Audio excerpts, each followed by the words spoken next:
guys, isang quick reaction video lang regarding sa, syempre, kilalang kilala si Diwata Pares Overload ngayon.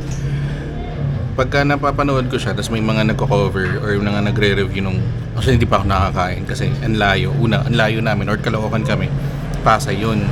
Tapos, pag pumunta ka doon, minimum wait time mo is 2 to 3 hours probably. Depende.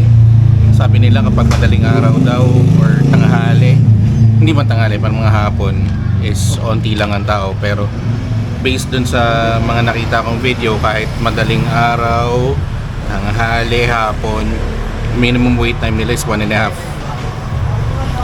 hours or 2 hours. Tapos syempre may mga nagve-video dyan, tapos yun, parang mga hindi nila nagugustuhan yung lasa. In a sense, merong nagsabi yun nga, yung last time may nagsabi na parang lasang sunog. Iba naman may sinasabi wala naman daw kakaiba dun sa sa Pares. Yung iba nagsasabi hindi lang talaga masarap, or may yung iba nagsasabi yung chicken walang flavor. Parang ganun, parang harina lang, hindi na samahan ng hindi na samahan ng condiments pa yun, hindi. Ano ba tawag din? Yung mga salt, pepper. Mga condiments ba? Ngayon, may pampalasa doon sa Tapos, kapag ang nakakatawa doon, hindi pa nakakatawa. In a sense, nakakatawa na nakaka-disappoint na hindi mo maintindihan na parang kapag may nagbigay ng negative feedback, ang lagi nilang feedback doon sa nagbigay ng negative feedback is laging galit. Parang laging sabihin na, hindi ka naman pala nasarapan eh. Tapos sana sinapin mo lang dun sa nagluto. Which is actually correct. No?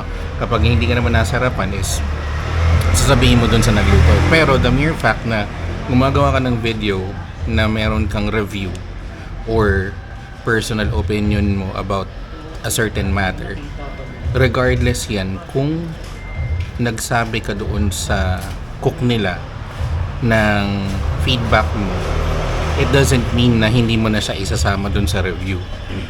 That's the reason why you're doing a review, para alam din ng ibang tao yung kung ano yung na-experience mo doon. So I think hindi mo naman siguro i-invalidate kung ano yung experience nung isang tao na yun, no? Pero minsan kasi may mga tao na parang hindi na siya feedback, parang na lang, paninira na lang. Siguro it depends on how it was said, ano yung intent nung mismong video and everything. Pero merong isang part doon, common part doon, or common reply nung mga nagde-defend kay Diwata na nasabi, anong i-expect mo? 100 pesos lang naman yan. So hindi ka dapat nag-expect na parang 5-star ang lasa. 5-star. Lasa ng pagkain is parang nasa 5-star hotel. Unang-una sa lahat, huwag natin i-normalize na pag sinabing mura hindi na masarap. Hindi laging ganun yun. Maraming mura na masarap. Diba? Kumbaga, okay, sige, given na magkano ba yun? 100 pesos sa Pares Overload, 120, can't remember, 100 to 120 siguro na price range for unlimited rice, unlimited soup, tapos meron ka libreng soft drinks. Tapos yung Pares Overload mo, meron kang chicharong bulaklak, meron kang lechon kawali, tapos meron kang beef beef strips mula doon sa Pares mismo. I can't remember kasi hindi ko pang natatry. Pero yun nga, parang ang nangyayari kasi is parang nagiging normal doon sa, parang nagiging stigma is kapag sinabing mura, hindi masarap. Diba? Ang hindi naman laging mura equates to hindi masarap. Hindi laging ganun yun. Sige, sabihin natin na merong times na masarap yung luto, may times na kumbaga inconsistent yung pagkakaluto kasi parang ang sinasabi tansyahan lang daw ang ginagawa. So I'm not sure, pero since ang production nila is very large, ang sabi nga nila is parang sa isang araw averaging sila ng 1,600 to 2,000 per day na tao or na servings. In a weekday, kapag weekends, around 3,000 to 3,500 based doon sa isang napanood ko, no? So sobrang laki nung production to the point na ayan yung nagiging challenge ng mga kainan kapag sobrang laki ng production or I think in any industry naman, kapag sobrang laki ng production, minsan yung quality ng service or ng food nawawala, nagiging inconsistent unless meron silang sinusunod na guidelines kung paano lutuin yung yung pares, gaano katagal papakuluan, gaano karaming toyo or gaano karaming star anise yung lalagay, mga ganun. Yun siguro, possibly. Pero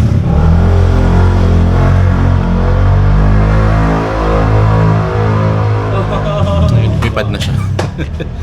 Pero yun nga, na parang hindi dapat natin ninonormalize na kapag sinabing 100 pesos o sulit, hindi na dapat masarap. Tama naman yung 100 pesos na yun, sulit talaga yun. And there is always going to be a point na babalik at babalikan ka kasi masarap yung pagkain mo. Sulit na, masarap pa yung pagkain mo. Unlike na parang kapag sinabi, hindi naka-only rice ka lang. Kumbaga pantawid gutom in a sense. There are some points na siguro yung mga malalapit doon na yun yung reason kung bakit sila lagi bumabalik-balik, or siguro na parang nainganyo lang na pumunta, i-try. Pero yun yung mahirap sa isang business, yung repeat customers mo. Pwede kasing sobrang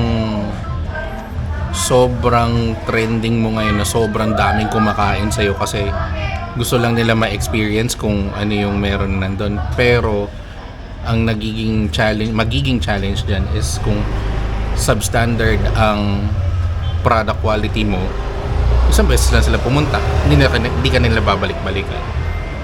So for me, kung siguro sabihin na natin kung 100 pesos yun, angat mo ng 105, 110 for the price range, plus 5 ka lang or plus 10, pero mas malaki yung magiging impact in terms of taste, magiging mas standardized yung lasa or mas magiging masarap. Sa tingin ko, mas maganda nang gawin mo yun compared to kasi gusto mo lang makapag-serve sa mas maraming tao, kaya yung 100 mas okay.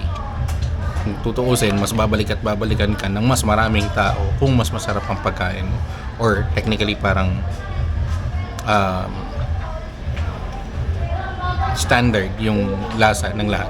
Nga sa Jollibee, di ba? Parang kapag pumunta ka sa isang store ng Jollibee, expected mo na kung anong lasa ng Chicken Joy or expected mo na kung anong lasa ng Yum Burger, diba? Kasi kapag pumunta ka sa isang store tapos hindi pareho nung lasa nung kinainan mo before, para magla madi-disappoint na, ay, bakit gano'n? Iba yung lasa. It's either madi-disappoint ka or may impress ka kasi iba yung lasa pero mas masarap, or iba yung lasa kasi hindi siya katulad nung iba na nagiging negative yung feedback regarding that. So ayun lang, sana wag natin i-normalize na kapag sulit or kapag mura hindi na masarap. Sobrang daming pagkain na mura naman pero masarap, i-compare mo sa iba, sulit tapos masarap, mga ganun. So yun yung nagiging challenge. So yun lang guys, salamat.